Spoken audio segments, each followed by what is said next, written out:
समाचार सुपरफास्ट ની શરૂઆત કરીએ। ભાજપના કુંવરજી બાવળિયા સામે કોંગ્રેસમાંથી કોણ? આ સવાલનો જવાબ આજે મળી શકે છે। જસદણ બેઠક માટેની અસમંજસની સ્થિતિ વચ્ચે આજે પેટા ચૂંટણી માટે ઉમેદવાર જાહેર કરી શકાય છે। પ્રદેશ કોંગ્રેસે કોળી સમાજના ઉમેદવારને મેદાને ઉતારવાનું મન બનાવ્યું હોવાનું જાણવા મળ્યું છે। જિલ્લા પંચાયતના સદસ્ય અને કોળી સમાજના નેતા અવચર નાક્યા પ્રબળ દાવેદાર મનાઈ રહ્યા છે। 4 નામોની ચર્ચા વચ્ચે આજે ઉમેદવારનું નામ જાહેર થઈ શકે છે। પાસ કોર કમિટીની ટીમ આજે બપોરે 3 વાગે ઓબીસી પંચ સાથે મુલાકાત કરશે, જેમાં મનોજ પનારા, જયેશ પટેલ, ગીતા પટેલ અને ધાર્મિક માલવ્યા ઓબીસી પંચ સાથે મુલાકાત કરશે। તો આ બેઠકમાં હાર્દિક પણ હાજર રહેશે। સીએમ વિજય રૂપાણીના નિવાસસ્થાને અંબાજી મંદિર દેવસ્થાન ટ્રસ્ટની બેઠક મળવા જઈ રહી છે, જેમાં અંબાજી મંદિરના વિકાસના કામોની સમીક્ષા થશે। બનાસકાંઠાના કલેક્ટર રજૂ કરશે મંદિરના વિકાસનું પ્રેઝન્ટેશન। અંબાજી મંદિર પરિસરની સફાઈ, પ્રસાદની વ્યવસ્થા અને સોનાથી મઢવાની કામગીરીની સમીક્ષા કરાશે। ગુજરાત સરકારે ક્લાસ 3ની 12,000 જગ્યાઓ માટે અરજી મંગાવી અને આ 12,000 જગ્યાઓ માટે અત્યાર સુધી 38 લાખ ઉમેદવારોએ અરજી કરી છે। જી હા, 12,000 જગ્યાઓ માટે 38 લાખ ઉમેદવારો। આ આંકડો વિકાસનો નારો આપનારા રાજ્ય ગુજરાતનો છે। ગુજરાતમાં ભરતી મેળામાં યુવાનોની લાંબી કતારો જોવા મળી રહી છે। એક તરફ સરકાર મોટા પાયા પર યુવાનોને રોજગારી પૂરી પાડવામાં આવી હોવાના દાવા કરી રહી છે, તો બીજી તરફ જુદા જુદા સરકારી ભરતી મેળામાં યુવાનોની ભીડ કંઈક અલગ જ જણાવી રહી છે। ભરતી મેળાઓમાં યુવાનોની લાંબી લાઈનો જણાવે છે કે ગુજરાતમાં યુવાનોને કેટલી રોજગારી મળી છે। માત્ર તલાટીની જ 1800 જગ્યા માટે 19 લાખ લોકોએ ફોર્મ ભર્યા છે, તો પોલીસ કોન્સ્ટેબલની 9,713 જગ્યા માટે 8,76,000 લોકોએ ફોર્મ ભર્યા છે। 334 વન સુરક્ષા કર્મીની જગ્યા માટે 4,84,000 લોકોએ ફોર્મ ભર્યા છે, તો મુખ્ય સેવિકાની 275 જગ્યા માટે 2 લાખ લોકોએ ફોર્મ ભર્યા છે। ડેપ્યુટી ચીફનેસની 77 જગ્યા માટે 2.5 લાખ, તો રિસર્ચ ઓફિસરની માત્ર 7 જગ્યા માટે 6,000 લોકોએ ફોર્મ ભર્યા છે। આટલા મોટા પ્રમાણમાં સરકારી નોકરી માટે ભરાયેલા ફોર્મ પરથી ગુજરાતમાં કેટલા લોકો બેકાર છે તે જાણી શકાય છે। અરવલ્લીના મેશ્વો કેનાલના કિનારે આવેલા ખેતરોમાં પાણીના અતિરેકથી ખેડૂતો મુશ્કેલીમાં મુકાયા છે। કુશ્કી ગામ પાસે કેનાલના કિનારાના 50 ખેડૂતો આ સમસ્યાથી મુશ્કેલીમાં છે। પાણીના અતિરેકને કારણે ખેતી અશક્ય બની ગઈ છે। કચ્છ ભચાઉના લાકડિયા નજીક ટ્રેલરે ટક્કર મારતા સાધ્વીજીનું મોત નીપજ્યું છે। સાધ્વી લાકડિયાથી ચિત્રોડ જઈ રહ્યા હતા અને તે સમયે આ અકસ્માત સર્જાયો, ત્યારે અકસ્માત બાદ ટ્રેલર ચાલક ફરાર થઈ ગયો હતો। સુરતના કિમ માંડવી રોડ પર આવેલા લાકડાના ગોડાઉનમાં આગ લાગી, જેના કારણે અફરાતફરીનો માહોલ સર્જાયો, તો ગોડાઉનમાં રખાયેલો લાખોનો માલ બળીને ખાખ થઈ ગયો હતો। ત્યારે ભારે જહેમત બાદ ફાયર ફાઇટરની ટીમે આગ પર કાબુ મેળવ્યો હતો। સુરત બારડોલીના માંડવીના હરિયાળ ગામ નજીક અકસ્માત સર્જાયો। રિક્ષા અને ટ્રક વચ્ચે થયેલા આ અકસ્માતમાં 4 લોકોના મોત થયા, તો 6 થી વધુ લોકોને ઈજા પહોંચી છે। અમરેલી ખાંભાના આંબલિયાળા વીડીમાંથી સિંહણનો મૃતદેહ મળ્યો છે। બીમારીને કારણે સિંહણનું મોત થયું હોવાનું વન વિભાગનું તારણ છે। સુરતમાં લાલ દરવાજા ખાતે ગઈકાલે થયેલા મેગા ડિમોલિશન મામલે 30 લોકોના ટોળા સામે ગુનો નોંધાયો છે। મૈદરપુરા પોલીસ સ્ટેશનમાં કોંગ્રેસ કોર્પોરેટર સહિતના ટોળા સામે ગુનો નોંધાયો છે। પોલીસ અને પાલિકાની કર્મચારી સાથે ઝપાઝપી થઈ હતી, જે મામલે ગુનો નોંધાયો છે। લાલ દરવાજા પટેલવાડી પાસે મેગા ડિમોલિશન હાથ ધરાયું, જેમાં 700 થી વધુ ઝૂંપડાઓનું મહાનગરપાલિકાની દબાણ હટાવો ટીમ દ્વારા ડિમોલિશન કરવામાં આવ્યું। તેના વિરોધમાં દિનેશ કાછડિયા સહિતના લોકો ઉપવાસ પર ઉતર્યા હતા। ડિમોલિશન દરમિયાન પોલીસ અને પાલિકાના કર્મચારી સાથે ઝપાઝપી થઈ હતી, ત્યારે 30 લોકોના ટોળા સામે ગેરકાયદેસર મંડળી રચી અવરોધ કરી કામગીરી નહીં કરવા દેવા ઉશ્કેરણી કરવા અંગે ગુનો નોંધાયો છે। ભરૂચમાં ભૂસ્તર શાસ્ત્રી ટીમ પર થયેલા હુમલા બાદ તંત્ર એક્શનમાં આવી ગયું છે। અને ખાણ ખનીજ વિભાગે 20 જેટલી ઓવરલોડેડ ટ્રક ઝડપી પાડી છે. રેતી ભરેલી અને રોયલ્ટી વગરની ટ્રકોને ઝડપી લેવામાં આવી. અગાઉ ઝઘડિયા નજીક ભૂમાફિયાઓએ ભૂસ્તરશાસ્ત્રી ટીમ પર હુમલો કર્યો હતો, જેને લઈને તંત્ર સફાળું જાગ્યું છે. 21મી સદીમાં આજે પણ અંધશ્રદ્ધાએ એ હદે ઘર કરી ગઈ છે કે વાત હત્યા સુધી પહોંચી જાય છે. થોડા દિવસ પહેલા ડાકણનો વહેમ રાખીને એક મહિલાને માર મારવામાં આવ્યો હતો, ત્યારે ફરીથી વધુ એક ચોંકાવનારો બનાવ સામે આવ્યો છે, જેમાં છોટાઉદેપુરના ભોરદા ગામમાં એક મહિલામાં ડાકણ હોવાની શંકા રાખીને તેની હત્યા કરવામાં આવી.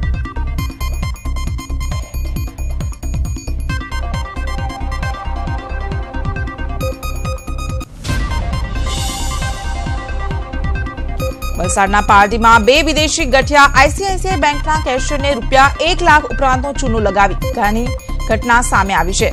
ગઠિયાઓની આ હરકત ત્યાં લાગેલા સીસીટીવી કેમેરામાં કેદ થઈ ગઈ. વિદેશી યુગલ બેંકમાં ડોલર વટાવવાના બહાને આવ્યા હતા, જ્યાં કેશિયરને વાતોમાં ભોળવી વિદેશી ગઠિયો ₹2000ના બંડલમાંથી ₹1.4 લાખની 52 નંગ નોટો સેરવીને ફરાર થઈ ગયા. આણંદમાં જમીન માફિયાઓએ આતંક મચાવ્યો છે. બોર્ડર પરની જમીન પચાવી પાડવાનો જમીન માફિયાઓ કારસો રચી રહ્યા છે. 6 કરોડની મિલકત મામલે દુકાન ખાલી કરાવવા 5 શખ્સોએ ભેગા મળીને શહેરના ગુજરાતી ચોક પાસે ગૌતમ શર્મા નામના શખ્સ પર હુમલો કર્યો હતો, જેમાં ગૌતમ શર્મા ગંભીર રીતે ઇજાગ્રસ્ત થયો. ઇજાગ્રસ્ત ગૌતમ શર્માને સારવાર અર્થે ખસેડાયા છે. અમેરિકાથી વડોદરા આવેલા મિત્તલ સારૈયા ગઈકાલથી લાપતા છે. તેમના પત્ની અને 2 પુત્રીઓ અમેરિકામાં છે, જેઓ હાલ આ વાતને લઈને મુશ્કેલીમાં છે. મિત્તલ સરૈયાની પત્નીએ અમેરિકા સ્થિત ભારતીય એલચી કચેરીમાં જાણ કરી છે અને સુષ્મા સ્વરાજને પણ આ મામલે જાણ કરાઈ છે.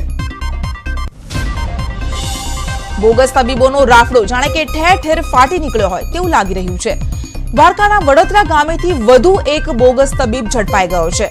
મૂળ પશ્ચિમ બંગાળનો આ બોગસ તબીબ છેલ્લા 15 વર્ષથી લોકોના સ્વાસ્થ્ય સાથે ચેડા કરતો હતો. જામખંભાળિયા પોલીસને પેટ્રોલિંગ દરમિયાન બોગસ તબીબ વિશે જાણ થઈ હતી.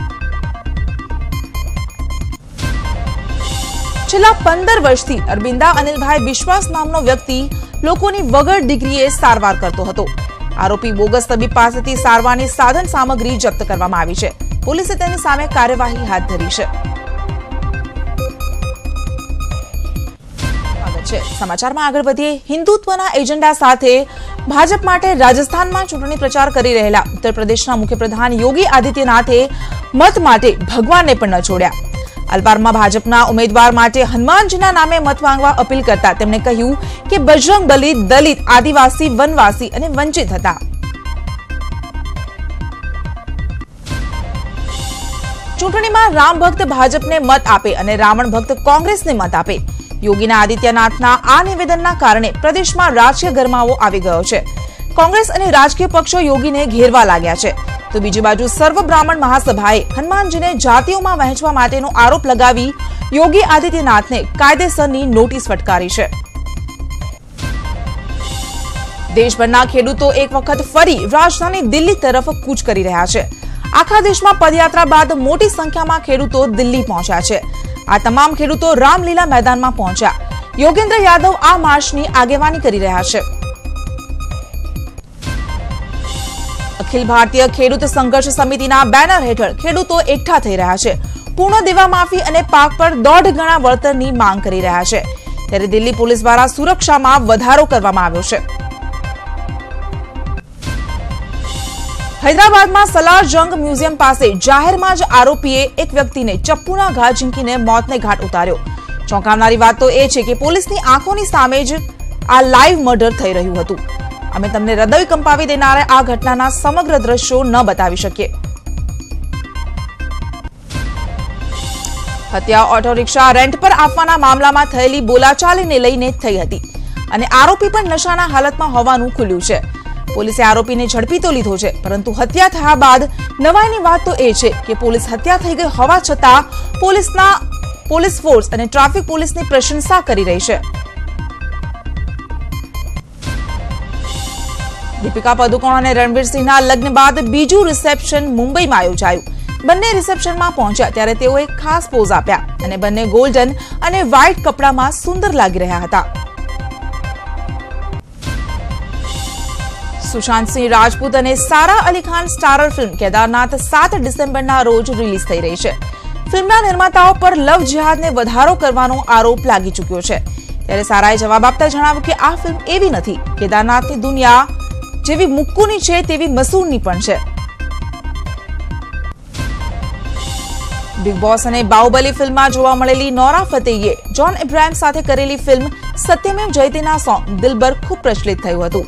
ત્યારે આ ફિલ્મનું અરબી વર્ઝન આવી રહ્યું છે, જેમાં બેલી ડાન્સથી નોરા તહેલકો મચાવતી જોવા મળી રહી. બોલિવૂડના દિગ્ગજ અભિનેતા સલમાન ખાન આ દિવસોમાં પોતાની ફિલ્મ ભારતના શૂટિંગમાં વ્યસ્ત છે. ત્યારે હાલ દિલ્હીમાં શૂટ ચાલી રહ્યું છે, જેનો એક વિડીયો વાયરલ થયો છે, જેમાં સલમાન ખાન એક ગ્રુપ સાથે જનગણ મન ગાતા જોવા મળી રહ્યા છે. બોલિવૂડ એક્ટ્રેસ પ્રિયંકા ચોપરાના લગ્ન વચ્ચે પરિણીતિ ચોપરાના અફેરની ચર્ચાએ જોર પકડ્યું છે. પરિણીતિ ચોપરા હાલ કરણ જોહરના આસિસ્ટન્ટ ડાયરેક્ટર ચરિત દેસાઈને ડેટ કરી રહી છે. પરિણીતિ ચોપરા અને Charit Desai dream team tour દરમિયાન એકબીજાની નજીક આવ્યા હતા. દીપિકા પદુકોણ અને રણવીર સિંહના લગ્ન બાદ બીજું રિસેપ્શન મુંબઈમાં યોજાયું. બંને રિસેપ્શનમાં પહોંચ્યા ત્યારે તેઓએ ખાસ પોઝ આપ્યા. બંને ગોલ્ડન અને વ્હાઇટ કપડામાં સુંદર લાગી રહ્યા હતા.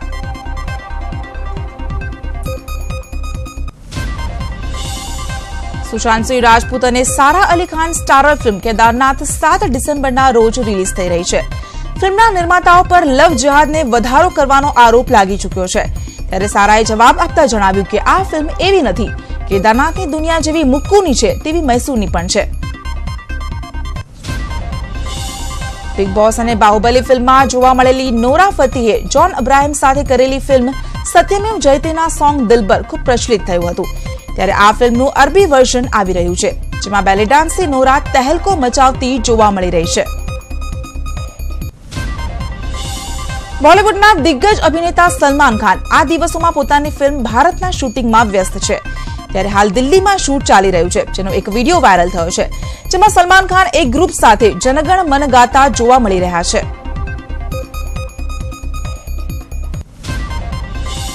બોલિવૂડ એક્ટ્રેસ પ્રિયંકા ચોપરાના લગ્ન વચ્ચે પરિણીતિ ચોપરાના અફેરની ચર્ચાએ જોર પકડ્યું છે. પરિણીતિ ચોપરા હાલ કરણ જોહરના આસિસ્ટન્ટ ડાયરેક્ટર ચરિત દેસાઈને ડેટ કરી રહી છે. પરિણીતિ ચોપરા અને Charit Desai dream team tour દરમિયાન એકબીજાની નજીક આવ્યા હતા.